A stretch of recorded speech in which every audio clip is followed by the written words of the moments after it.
नमस्कार साथियों, कैसे हैं आप सब। और आप सबका स्वागत है किरण शिक्षार्थी मंच पर। हम हिंदी साहित्य का इतिहास पढ़ रहे हैं और इसमें हम आदिकाल पढ़ रहे हैं। आदिकाल में हमने सिद्ध साहित्य को देख लिया है, नाथ साहित्य को देख लिया है, रासो साहित्य को देख लिया है और अब हम देख रहे हैं जैन साहित्य को।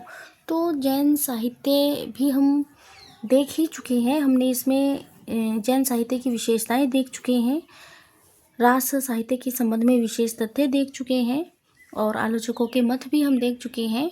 और 4 जो रचनाएं हैं जैन साहित्य की, हम वो भी देख चुके हैं और आज देखेंगे हम आगे।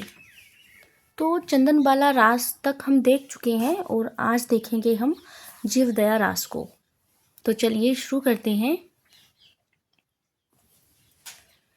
जीवदया रास जो कि आसगू की रचना है और इसका रचना काल है 1201 ईस्वी। इसका जो काव्य रूप है वो है मुक्तक और इसमें जो छंद है वो है 58 छंद।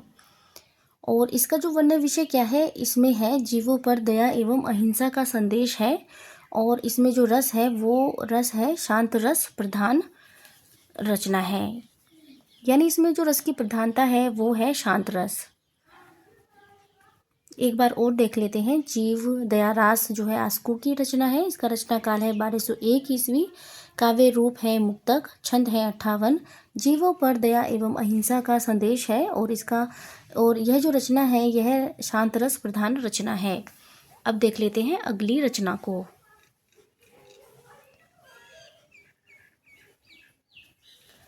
अगली हमारी रचना है स्थूलीभद्र रास जो कि जिन धर्म सूरी की रचना है।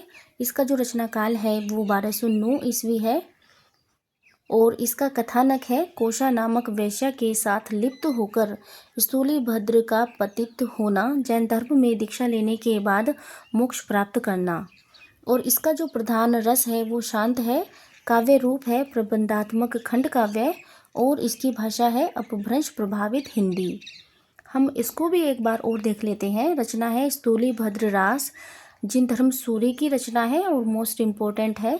इसका रचना काल है 1209 ईस्वी। इसका कथानक है कोशा नामक वैश्या के साथ लिप्त होकर स्थूलीभद्र का पतित होना, जैन धर्म में दीक्षा लेने के बाद मोक्ष प्राप्त करना। और इसका प्रधान रस है शांत। काव्य रूप है प्रबंधात्मक खंड काव्य और इसकी भाषा है अपभ्रंश प्रभावित हिंदी है। अब देख लेते हैं अगली रचना को। अगली जो रचना है वो है नेमिनाथ रास, सुमति गनी की रचना है और यह भी मोस्ट इम्पोर्टेंट है। नेमिनाथ रास सुमति गनी। इसका रचना काल है 1213 ईस्वी। नेमिनाथ एवं कृष्ण के चरित्र का वर्णन है इसमें और कुल छंद है 58 और इसकी भाषा है अपभ्रंश प्रभावित राजस्थानी भाषा है। हम इसको भी एक बार और देखेंगे। नेमिनाथ रास सुमति गनी की रचना है। रचना काल है 1213 ईस्वी। नेमिनाथ एवं कृष्ण के चरित्र का वर्णन है। कुल छंद है 58 और इसकी भाषा है अपभ्रंश प्रभावित हिंदी। नेमिनाथ परंपरा से संबंधित कुछ अन्य रचनाएं और भी हैं जिन्हें हम देखेंगे, जो कि मोस्ट इम्पोर्टेंट हो सकती हैं। नेमिनाथ चौपई 1159 ईस्वी हरिभद्र सूरी की रचना है। नेमिनाथ चौपई, नेमिनाथ चरियू है ये, और यह है नेमिनाथ चौपई 1200 ईस्वी की रचना है। विनय चंद्र सूरी की रचना है। नेमिनाथ फागु 1348 ईस्वी की रचना है जो कि राजशेखर सूरी की रचना है। और नेमीश्वर गीत 1514 ईस्वी की रचना है जो कि चतुर्मल की है। अब देख लेते हैं अगली रचना को।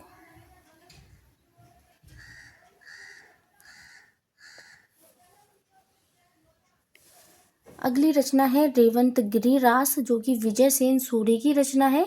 रेवंत गिरी रास विजय सेन सूरी की रचना है। रचना काल है 1231 ईस्वी। इसमें है रेवंत गिरी तीर्थ स्थल एवं नेमिनाथ की प्रतिमा का वर्णन है। गिरनाथ के जैन मंदिरों के जीर्णोद्धार का भी वर्णन है। इसका जो काव्य रूप है वो है मुक्तक और प्रधान रस है शांत। इसमें प्राकृतिक सौंदर्य का भी वर्णन है और इसमें छंद है 4 कड़वक छंद हैं इसमें। इस रचना को हम एक बार और देखेंगे। रेवंतगिरी रास विजयसेन सूरी की रचना है। रचना काल है 1231 ईस्वी और इसमें है रेवंतगिरी तीर्थ स्थल एवं नेमिनाथ की प्रतिमा का वर्णन है। गिरिनाथ के जैन मंदिरों के जीर्णोद्धार का भी वर्णन इसमें मिलता है।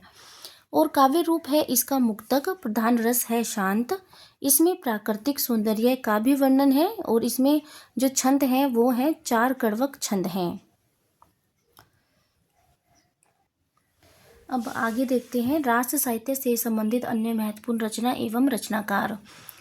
जो जैन साहित्य की महत्वपूर्ण रचनाएं थी वो कंप्लीट हो चुकी हैं और कुछ अन्य रचनाएं भी हैं जिनके केवल नाम पूछ लिए जाते हैं, तो उन्हें भी हम देखेंगे। तो चलिए शुरू करते हैं। रास साहित्य से संबंधित अन्य महत्वपूर्ण रचना एवं रचनाकार। गौतम स्वामी रास उदयवंत विजयभद्र की रचना है। उपदेश रसायन रास जिनदत्त सूरी की रचना है। कच्छुली रास प्रज्ञा तिलक, यह मोस्ट है। जिन पदम सूरी रास सारमूर्ति। करकंड चरित्र रास कनकामर मुनि। कुमारपाल प्रतिबोध सोमप्रभ सूरी।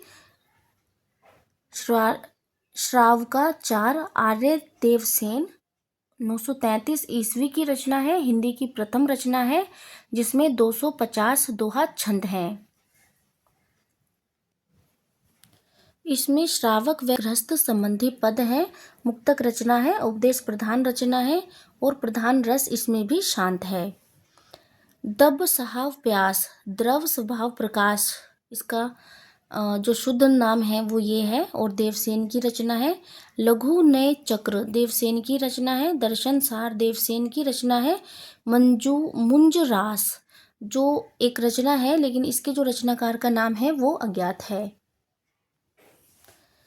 आबू रास पलहन की रचना है। गए सुकुमार रास दिलहन की रचना है देवेंद्र सूरी।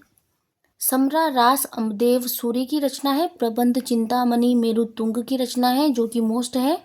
अमर रास अभय तिलक मणि की रचना है। सुदर्शन चरित इसका शुद्ध नाम है और नय नंदी की रचना है। पास चरियु पाशर्व पुराण पदम कीर्ति की रचना है। नेमिनाथ फागु राजशेखर की रचना है। हरिचंद पुराण जाखू मनियार की रचना है।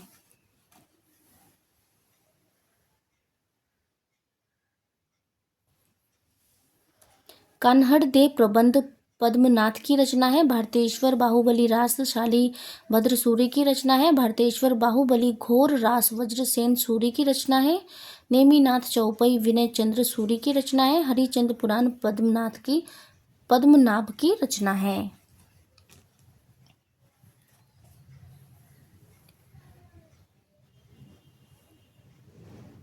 यहाँ श्रावकाचार के संबंध में एक कथन है, हम वो देख लेते हैं। यदि एक ग्रंथ के रूप में हिंदी की प्रथम, हमने यह स्टार्टिंग में भी पढ़ा था, यदि एक ग्रंथ के रूप में हिंदी की प्रथम रचना को निर्धारित करना हो तो सरयपाद आदि सिद्धों की मुक्तक कविताओं के पश्चात जैन आचार्य देवसेन कृत श्रावकाचार ग्रंथ का नाम लिया जा सकता है। और यह कथन किसका है? यह डॉक्टर नगेंद्र का कथन है। हम जैन साहित्य को भी कंप्लीट कर चुके हैं, क्योंकि नोट्स तो मैंने बना रखे हैं, केवल पढ़ना होता है, तो इसीलिए मैं छोटी छोटी क्लास ही करती हूँ। और अगली वीडियो से मैं शुरू करूँगी लौकिक साहित्य को, क्योंकि अगर मैं इसी क्लास में लौकिक साहित्य शुरू करूँगी तो मिक्स हो जाता है और जो टाइटल होता है उसमें इतना लंबी हेडिंग लिखना पॉसिबल नहीं होता। तो हम जो लौकिक साहित्य हैं वो अगली वीडियो से शुरू करेंगे। अगर आपको मेरी वीडियोस अच्छी लगती हैं तो प्लीज़ चैनल को सब्सक्राइब करें, लाइक करें और वीडियो को शेयर भी करें और अपना एक कमेंट आप ज़रूर दें। और इस वीडियो में मैं आपसे एक प्रश्न करना चाहूँगी और आप मुझे बताइएगा कि जो जीवदया रास है उसमें क्या है, कौन से विषय पर उसमें चर्चा की गई है। तो इस प्रश्न का उत्तर आप कमेंट बॉक्स में ज़रूर लिखिएगा। धन्यवाद।